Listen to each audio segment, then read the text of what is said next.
इस वीडियो में हम आपको बताएंगे क्लास 9th का हिस्ट्री का चौथा चैप्टर विश्व युद्धों का इतिहास जो है इसका प्रश्न उत्तर।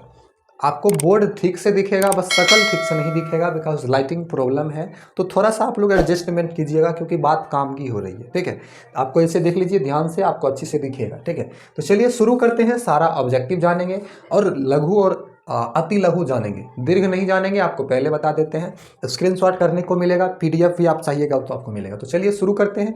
आप लोग वीडियो को लाइक कर दीजिए। चलिए देखते हैं।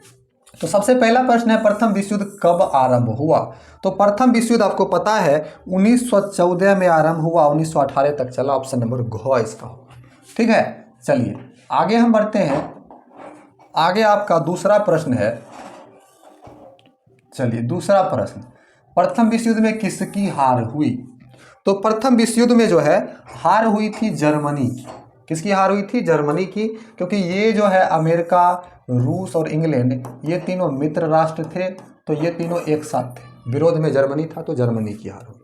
आगे बढ़ते हैं। अगला आपका जो प्रश्न है 3 नंबर, तीसरा प्रश्न देखते हैं। तीसरा प्रश्न है 1917 ईस्वी में कौन देश प्रथम विश्व युद्ध से अलग हुआ?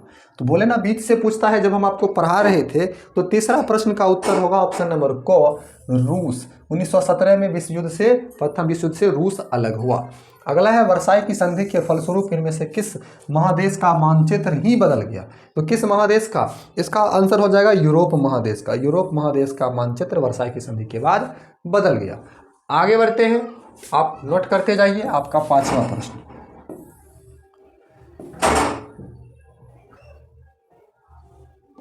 पांचवा प्रश्न है, त्रिगुट समझौते में शामिल थे? तो त्रिगुट समझौते में शामिल थे जर्मनी, ऑस्ट्रिया और इटली। जर्मनी, ऑस्ट्रिया और इटली ये 3 देश शामिल थे। ठीक है, छठा प्रश्न है, द्वितीय विश्व युद्ध कब स्टार्ट हुआ?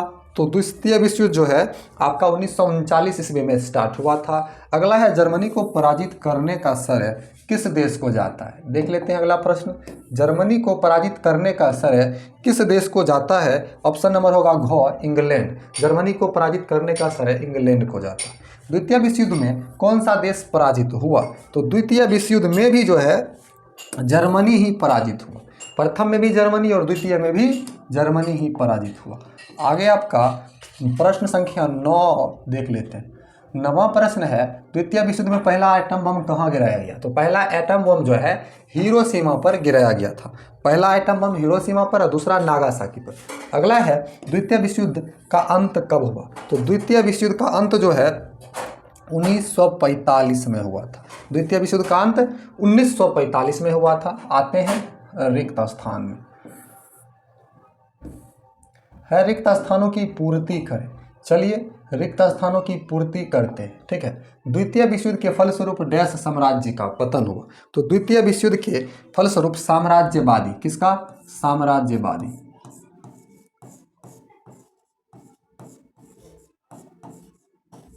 साम्राज्यवादी साम्राज्यों का पतन हुआ। अगला है, जर्मनी का डैश पर आक्रमण द्वितीय विश्व युद्ध का तात्कालिक कारण था? तो जर्मनी जो है पोलैंड पर आक्रमण किया था। किस पर? पोलैंड पर। जर्मनी जो है पोलैंड पर आक्रमण किया था और यही जो है द्वितीय विश्व युद्ध का तात्कालिक कारण था। धुरी राष्ट्र में डैश ने सबसे पहले आत्मसमर्पण किया? तो धुरी राष्ट्र में सबसे पहले जर्मनी ही आत्मसमर्पण किया। अगला है, डैश की संधि शर्तें द्वितीय विश्व युद्ध के लिए उत्तरदायी था? तो वर्साई की संधि ही, उसमें बहुत कर्ज का बोझ लादा गया था, तो वर्साई की संधि ही द्वितीय विश्व युद्ध का कारण था। अगला है, अमेरिका ने दूसरा एटम बम जापान के डैश बंदरगाह पर गिराया? तो नागासाकी बंदरगाह पर, नागासाकी बंदरगाह पर गिराया। चलिए आगे बढ़ते हैं, आप स्क्रीनशॉट कर लीजिए।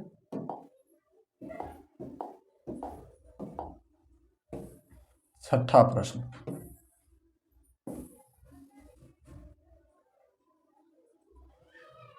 छठा प्रश्न जो है उसको देख लेते हैं।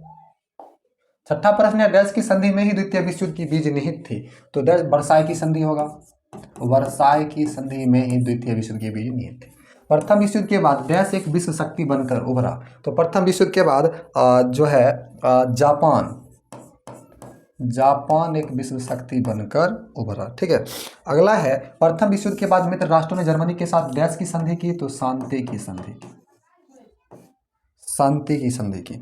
अगला है राष्ट्र संघ की स्थापना का श्रेय अमेरिका के राष्ट्रपति डैश को दिया जाता है, तो वुडरो विल्सन, वुडरो विल्सन को दिया जाता है। आगे बढ़ते हैं, आगे है राष्ट्र संघ की स्थापना डैश ईस्वी में हुई, तो राष्ट्र संघ की स्थापना 1920 ईस्वी में हुई। ठीक है, चलिए आते हैं लघु उत्तरीय प्रश्न पर, देखते हैं। ठीक है,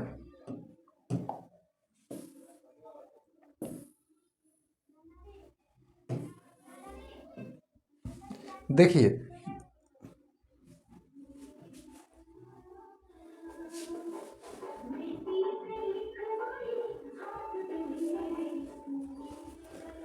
प्रथम विश्व युद्ध के बाद उत्तरदायी किन्हीं 4 कारणों का उल्लेख करें, तो उल्लेख करते हैं। देखिए प्रथम विश्व युद्ध के उत्तरदायी 4 कारण निम्नलिखित हैं। प्रथम है साम्राज्यवादी प्रतिस्पर्धा, जैसे एशिया और अफ्रीका में उपनिवेश बसाने एवं उपनिवेशों में लूट खसोट के लिए रूस, जर्मनी, फ्रांस, इटली सभी में होड़ मची थी। उपनिवेश में लूट खसोट करने के लिए इन देशों में होड़ मची थी। जर्मनी एक साम्राज्यवादी शक्ति बनना चाहता था। दूसरा, गुटों का निर्माण। 1914 में यूरोप 2 गुटों में बटा था, जर्मनी, इटली और ऑस्ट्रिया, तथा दूसरे गुटों में इंग्लैंड, फ्रांस और रूस थे। पहला गुट में जर्मनी, इटली, ऑस्ट्रिया, दूसरा गुट में इंग्लैंड, फ्रांस और रूस थे। इन गुटबंदी ने युद्ध की भावना पर बल दिया। अब 2 गुट था तो युद्ध शुरू ही होगा। अगला था सैन्यवाद। यूरोपीय देश अपनी राष्ट्रीय आय का लगभग 85% सैनिक तैयारियों पर खर्च करते थे, अपनी इनकम का 85% सैनिक की तैयारी में। अगला था उग्र राष्ट्रवाद।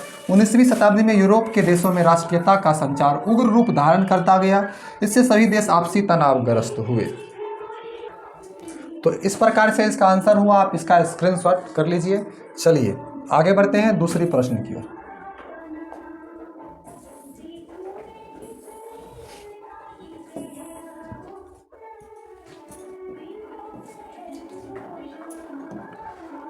दूसरा प्रश्न है त्रिगुट, ट्रिपल अलायंस तथा त्रिदेशीय ट्रिपल इंटेंट में कौन कौन से देश शामिल थे? इन गुटों का स्थापना का उद्देश्य क्या था? कौन कौन से देश थे? देखिए प्रथम विश्व युद्ध के पहले यूरोप के देश 2 गुटों में बट गए थे। एक गुट का नाम था त्रिगुट और इस गुट में जर्मनी, ऑस्ट्रिया और इटली शामिल थे। इन गुटों के उद्देश्य अपनी शक्ति को बढ़ाना था ताकि अपने उद्देश्य की पूर्ति कर सके, अपने उपनिवेशों का विस्तार करना था। ये सभी साम्राज्यवादी लिप्सा के शिकार थे, अतः दोनों गुटों की उपस्थिति ने युद्ध की भयावहता को तय कर दिया।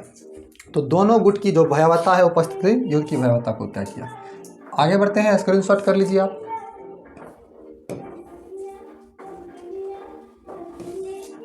देखिए प्रथम विश्व युद्ध का तत्कालिक कारण क्या था?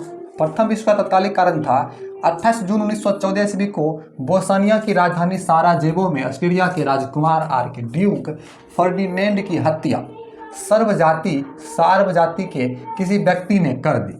अब ऑस्ट्रिया ने इसके लिए सार्व जाति को ही दोषी ठहराया, जिसे सर्बिया ने मानने से इनकार कर दिया। सर्बिया ने उस चीज़ को माना ही नहीं कि ये नहीं किया। फलतः 28 जुलाई 1914 को ऑस्ट्रिया ने सर्बिया पर आक्रमण कर दिया और देश भी युद्ध में कूद पड़े।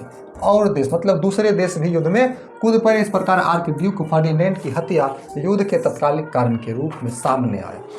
तो ये आपको पढ़ाए भी थे, आप ध्यान दिए होंगे। तो चलिए स्क्रीनशॉट कीजिए। आगे बढ़ते हैं। सर्ब सलाव आंदोलन का क्या तात्पर्य था?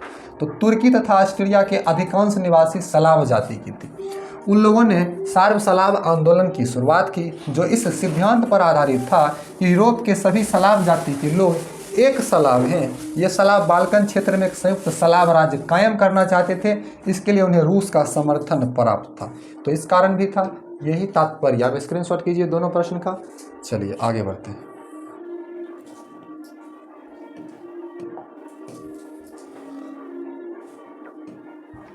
आगे है उग्र राष्ट्रीयता का प्रथम विश्व युद्ध पर का किस प्रकार एक कारण था? देखिए 19वीं शताब्दी के उत्तरार्ध तक यूरोप के देशों में राष्ट्रीयता का संचार उग्र रूप से होने लगा।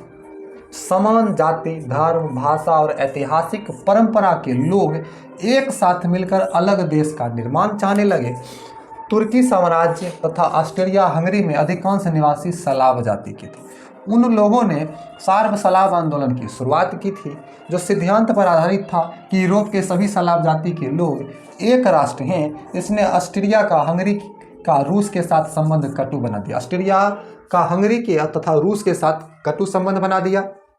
इसी तरह सर्ब जर्मन आंदोलन शुरू हुआ जिसका लक्ष्य बाल्कन प्रायद्वीप में जर्मन साम्राज्य का विस्तार था। इस प्रकार उग्र राष्ट्रवाद ने यूरोप के देशों के आपसी संबंध को तनावग्रस्त बना दिया, जो विश्व युद्ध का एक प्रबलतम कारण बना। ठीक है, आप इसका भी स्क्रीनशॉट ले लीजिए। चलिए अगला प्रश्न,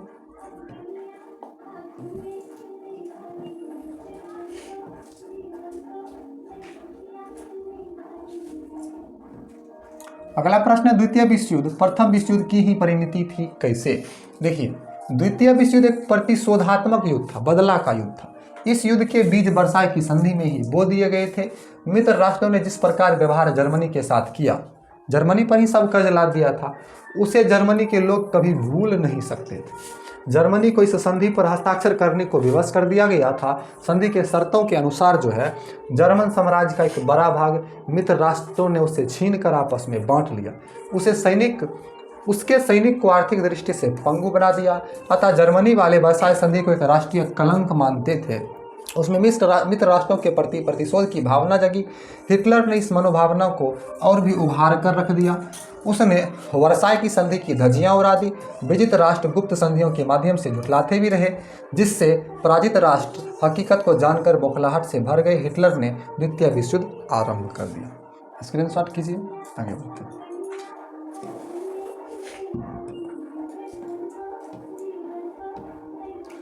द्वितीय विश्व युद्ध के लिए हिटलर कहां तक उत्तरदायी था? तो देखिए, वर्साय की संधि द्वारा जर्मनी के साथ जो हुआ वह अन्याय और अत्याचार ही था। जर्मन वाले तो उसे राष्ट्रीय कलंक मानते ही थे। ऐसे ही समय में हिटलर का उदय हुआ। उसने नाजी पार्टी की स्थापना की। जर्मनी तानाशाह बन गया। उसने वर्साय की संधि की धज्जियां उड़ा दी। वह अपना साम्राज्य विस्तार कर आर्थिक परेशानियां दूर करना चाहता था। उसने पोलैंड से डेंजिंग की बंदरगाह की मांग की। पोलैंड के इनकार करने पर उसने उस पर आक्रमण कर दिया और द्वितीय विश्व युद्ध का बिगुल बज उठा। अतः हिटलर बहुत अंशों में उत्तरदायी है, मतलब हिटलर ही विश्व युद्ध के कारण। चलिए आगे बढ़ते हैं। आगे है द्वितीय विश्व युद्ध के किन्हीं 5 परिणामों का उल्लेख करें। देखिए, द्वितीय विश्व युद्ध के परिणाम निम्नलिखित थे। पहला, धन जन की हानि। इस युद्ध में व्यापक धन जन की हानि हुई। रूस के 2 करोड़ लोग तथा जर्मनी के 60 लाख लोग मारे गए। यह भयानक परिणाम था। इस युद्ध में लगभग 13 खरब 84 अरब 90 करोड़ डॉलर खर्च हुए। द्वितीय विश्व युद्ध के बाद यूरोपीय राष्ट्रों की प्रभुत्ता मतलब शक्ति समाप्त हो गई। द्वितीय युद्ध के बाद यूरोप की श्रेष्ठता एशिया के देश जैसे भारत, श्रीलंका, बर्मा, मलाया, इंडोनेशिया, मिस्र आदि देश भी स्वतंत्र हुए थे द्वितीय विश्व युद्ध के बाद। ठीक है, चलिए आगे बढ़ते हैं। उसी प्रश्न का उत्तर है। देखिए, इंग्लैंड की शक्ति में ह्रास हुआ, कमी हुआ। जैसे प्रत्यक्ष रूप से जर्मनी, जापान और इटली की हार हुई, लेकिन अप्रत्यक्ष रूप से इंग्लैंड के भी पराजय हुई। कैसे? देखिए, युद्ध के बाद इंग्लैंड सबसे बड़ी शक्ति नहीं रही। इंग्लैंड का उपनिवेश मुक्त हो गया। इंग्लैंड की शक्ति और संसाधन सीमित हो गया, लिमिटेड हो गया। अगला है रूस तथा अमेरिका की शक्ति में वृद्धि। विश्व युद्ध के बाद सोवियत रूस और अमेरिका का प्रभाव विश्व की 2 महान शक्तियां बन गई। विश्व के राष्ट्र 2 खेमे में बंट गए। पूर्वी यूरोप, चीन, भारत आदि रूस के प्रभाव में आए तथा पूंजीवादी व्यवस्था वाले अमेरिका की ओर चले गए। संयुक्त राष्ट्र संघों की स्थापना। विश्व शांति को कायम करने के संयुक्त राष्ट्र संघों की स्थापना की गई। इसकी स्थापना अमेरिका के पहल पर 1945 ईस्वी में की गई, जो अभी भी कार्यरत है। ठीक है, आपका 90वां प्रश्न है।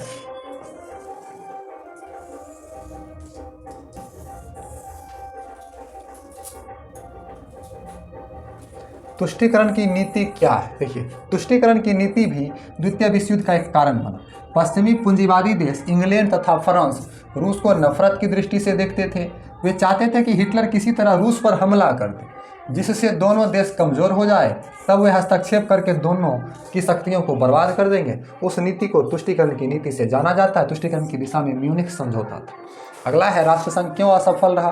तो राष्ट्रसंघों ने छोटे छोटे राज्यों के मामलों को आसानी से सुलझा दिया, लेकिन बड़े बड़े राष्ट्रों के मामले में उसने अपने को अक्षम पाया और अंततः उसको इस कार्य के लिए समर्थ और शक्तिशाली राष्ट्रों का सहयोग नहीं मिला।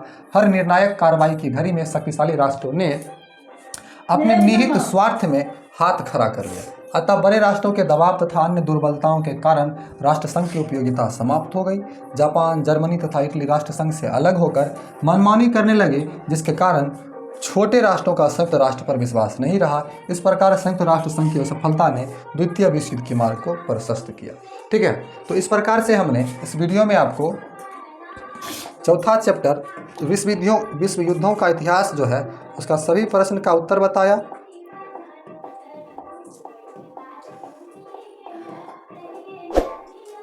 सभी प्रश्नों का उत्तर जाना। ये चैप्टर था हमारा हिस्ट्री का, विश्व युद्धों का इतिहास। वीडियो अच्छी लगी तो लाइक करके चैनल को सब्सक्राइब जरूर कीजिए। थैंक यू, मिलते हैं अगले वीडियो में।